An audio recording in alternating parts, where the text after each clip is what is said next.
রুয়াবজা নিবেদিত ঝটপট ইফতারের আজকের আয়োজনে আপনাদের সবাইকে স্বাগত। আপনাদের ইফতারের টেবিলে কিছুটা ভিন্নতা যোগ করাই আমাদের উদ্দেশ্য। ভাবছেন ভিন্নতা কি করে?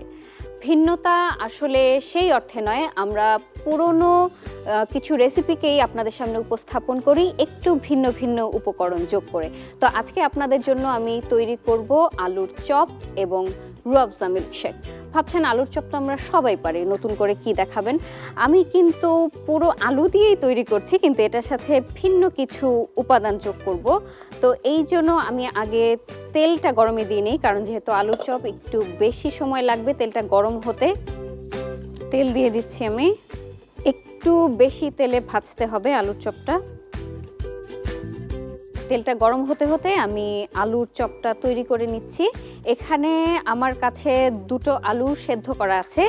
এই আলুটার মধ্যে আমি একটা ডিম দিয়েছি, পেঁয়াজ দিয়েছি পরিমাণ মতো, পেঁয়াজ কুচি, কাঁচামরিচ কুচি দিয়েছি, পুদিনা পাতা একটু দিয়েছি, একটু ময়দা দিয়েছি এবং দেওয়ার পরে একসাথে সবগুলোকে আমি একটা ডো আগেই তৈরি করে রেখেছি। ডোটা আগে তৈরি করা থাকলে কিন্তু আমাদের জন্য খুব সুবিধা হয়, কারণ সারাদিন রোজা রাখার পরে ইফতারের সময়টা যত ঘনিয়ে আসে কাজ করার শক্তি কিন্তু ততটা থাকে না। একটু গোল করে নিচ্ছি।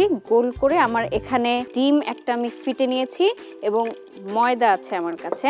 তো আমি ডোটা থেকে এটাকে একটু গোল করে প্রথমে একটু ময়দায় মাখিয়ে নিচ্ছি। এটাকে একটু ডিমে দিতে হবে।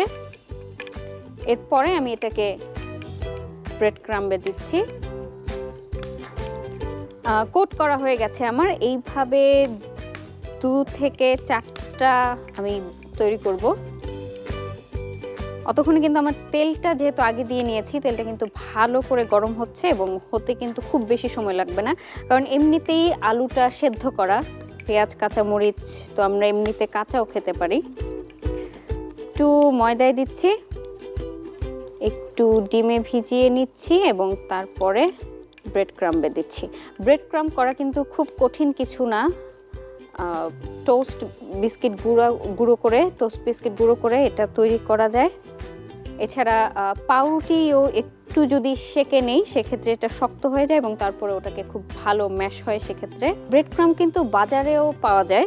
বাজার থেকে যদি আপনার বেশি কষ্ট হয় সেক্ষেত্রে আপনি বাজার থেকেও কিনে আনতে পারেন, কারণ যেহেতু সারাদিন রোজা রাখবেন হয়তো এতটা সময় হয়ে উঠবে না। তারপরেও খুব বেশি কিন্তু সময় দরকার হয় না যদি বাসায় ভালো করে তৈরি করা যায়। আমার কোট করা হয়ে গেছে, আলুর চপগুলো তৈরি হয়ে গেছে। এখন আমি এটাকে তেলে ছেড়ে দেব। আলু কিন্তু স্বাস্থ্যের জন্য খুবই ভালো, এটা আমরা সবাই জানি। অনেকে ভাতের বিকল্প হিসেবেও এটাকে খেয়ে থাকেন। এটা হতে খুব বেশি সময় লাগবে না, কারণ আলুটা যেহেতু আগেই আমি সেদ্ধ করে নিয়েছি, ডোটাও খুব ভালো মতো করা আছে, আর ডিম তো খুব সহজেই ভাজা হয়ে যায় এটার সাথে। এবং বলছিলাম যে কিভাবে নতুনত্ব যোগ করলাম। আপনারা তো বলবেন যে আলুর চপ তো সবাই পারে, এখানে কিন্তু আমরা বেসন ব্যবহার করিনি, বেসন দেইনি এখানে। বেসনের পরিবর্তে আপনি ব্রেড ক্রাম্ব এবং ময়দা এবং একটু যদি ডিমে কোট করে নেন তাহলে রংটাও সুন্দর আসবে, খেতেও মজা লাগবে। এটার সাথে কিন্তু অনেকে মাংসের কিমাও দিয়ে থাকেন। অবশ্য মাংসটা সবসময় পরিবারের সবার জন্য উপযোগী হয়ে ওঠে না, তো এই জন্য শুধু আলুটা দিয়েও আপনি খেতে পারেন মাংস যদি ঘরে না থাকে। এবং যেহেতু ডিম দিয়েছি এখানে, ডিমের জন্য একটা ভিন্ন স্বাদ আসবে।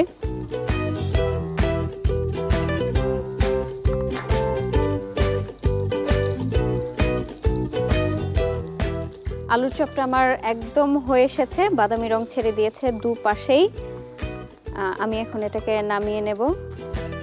আমি একটু বাঁধাকপি এখানে কুচি করে নিয়েছি এবং একটা ছোট টমেটো দিয়ে এটাকে ডেকোরেট করেছি প্লেটটাকে। আমি এখন উঠিয়ে নিচ্ছি এটা।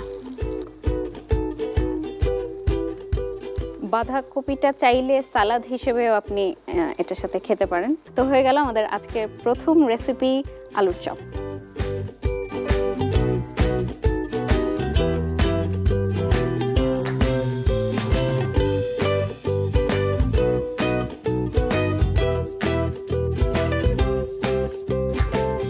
আমি এখন তৈরি করব রুয়াবজার মিল্কশেক। আমার কাছে সব উপাদান নেওয়া আছে, আমি শুধু দেব। খুব বেশি কষ্টের উপাদান দরকার হবে না আমার এই ক্ষেত্রে। 250 ml দুধ আমি নিয়েছি, পুরোটাই আমি দিয়ে দিচ্ছি।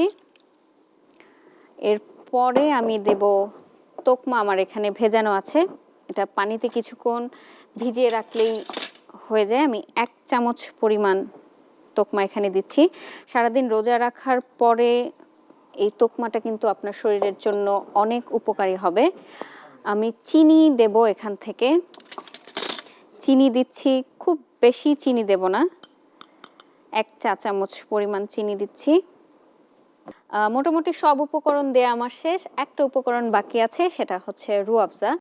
রুয়াবজা আমি খুব বেশি পরিমাণ এখানে দিব না, আমি 1 চা চামচ রুয়াবজা এখানে দিচ্ছি।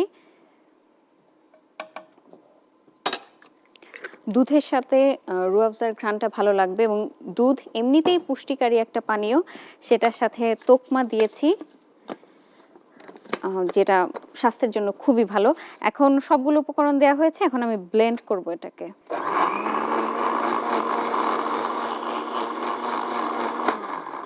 খুব বেশিক্ষণ ব্লেন্ড করতে হবে না, যেহেতু খুব শক্ত কিছু নেই, এটা খুব সহজেই একসাথে মিশে যাবে। অনেকটা স্ট্রবেরির মতো কালার এসেছে। সব শেষে, যেহেতু আমার শেষ এখানে, আমি একটু তোকমা এটার উপর দিয়ে দিচ্ছি। যেহেতু এটা ম্যাশ হয়ে গেছে, এটা খাওয়ার সময় ভালো লাগবে দেখতে। রংটাও কিন্তু অনেক সুন্দর এসেছে।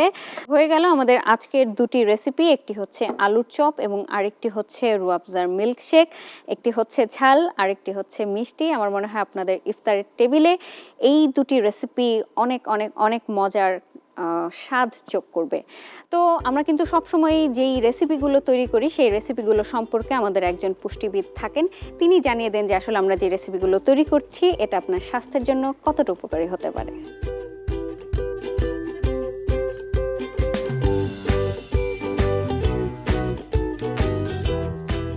রুয়াবজার আজকের ঝটপট ইফতারিতে আমরা দেখে নিয়েছি দুটি রেসিপি, একটি ছিল আলুর চপ আর একটি রুয়াবজা মিল্ক। আমাদের রোজায় স্বাস্থ্যকর এবং পুষ্টিকর খাবার সুস্থ থাকার ক্ষেত্রে খুবই জরুরি। আর ঘরে তৈরি এই আলুর চপ আমাদের সেই পুষ্টি বজায় রাখার পাশাপাশি একটি স্বাস্থ্যকর ফ্লেভার দিবে, কেননা বাইরের কেনা চপের চেয়ে অবভিয়াসলি এই স্বাস্থ্যকর আলুর চপটি হবে আমাদের জন্য পুষ্টিকর। আলুর চপ সাধারণত কার্বোহাইড্রেট এবং প্রোটিনের একটি সমন্বয়ে তৈরি করা হয়েছে, কেননা এতে ছিল আলু আর ডিম। আলু থেকে আমরা আমাদের প্রয়োজনীয় কার্বোহাইড্রেট পেয়ে যাব এবং ডিম থেকে আমরা আমাদের প্রয়োজনীয় প্রোটিন আর ফসফরাস পেয়ে যাব। ডিম একটি আদর্শ প্রোটিনযুক্ত খাবার এবং আমরা সবসময় বলে থাকি যে এই রোজায় ইফতারে ডিমের তৈরি যে কোনো একটি রেসিপি যেন থাকে। আর আমাদের আজকে সেই আলুর চপটি থেকে আমরা ডিমের প্রোটিনের পাশাপাশি কার্বোহাইড্রেট ছাড়াও বেশ কিছু ভিটামিনস ও মিনারেলস পেয়ে থাকব। আমাদের আলুর চপটির সাথে ছিল হচ্ছে রুয়াবজা মিল্ক, দুধ এবং রুয়াবজা দিয়ে তৈরি করা হয়েছে এই ড্রিঙ্কসটি।